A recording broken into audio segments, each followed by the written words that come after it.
நண்பர்களுக்கு வணக்கம். இப்போ நம்ம வந்துட்டு எப்படி பீட்ரூட் ஜூஸ் வந்து செய்யலான்னு பார்க்கலாம். அதுக்கு தேவையான பொருள் வந்துட்டு பீட்ரூட் வந்துட்டு நான் ஒன்று வந்து கட் பண்ணி வச்சுருக்கேன். லெமன் பாதி எடுத்துக்கோங்க. ஏலக்காய் வந்து 2 எடுத்து வச்சுருக்கேன். வெல்லம் எடுத்துக்கோங்க, ரொம்பவே நல்லாயிருக்கும். தேங்காய் துருவல் வந்து கொஞ்சம் மூலம் எடுத்துக்கோங்க. இப்போ வாங்க எப்படி செய்யணும்னு பார்க்கலாம். இப்போ வந்துட்டு எல்லாத்தையுமே மிக்சி சாரில் வந்துட்டு போட்டுக்கலாம்.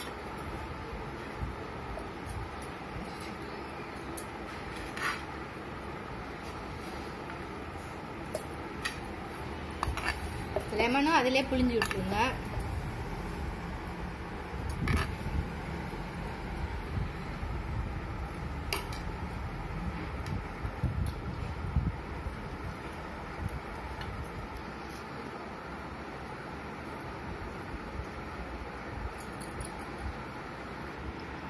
இது கூடயே கொஞ்சம் கூட தண்ணி ஊற்றி அரைச்சி எடுத்துடலாம்.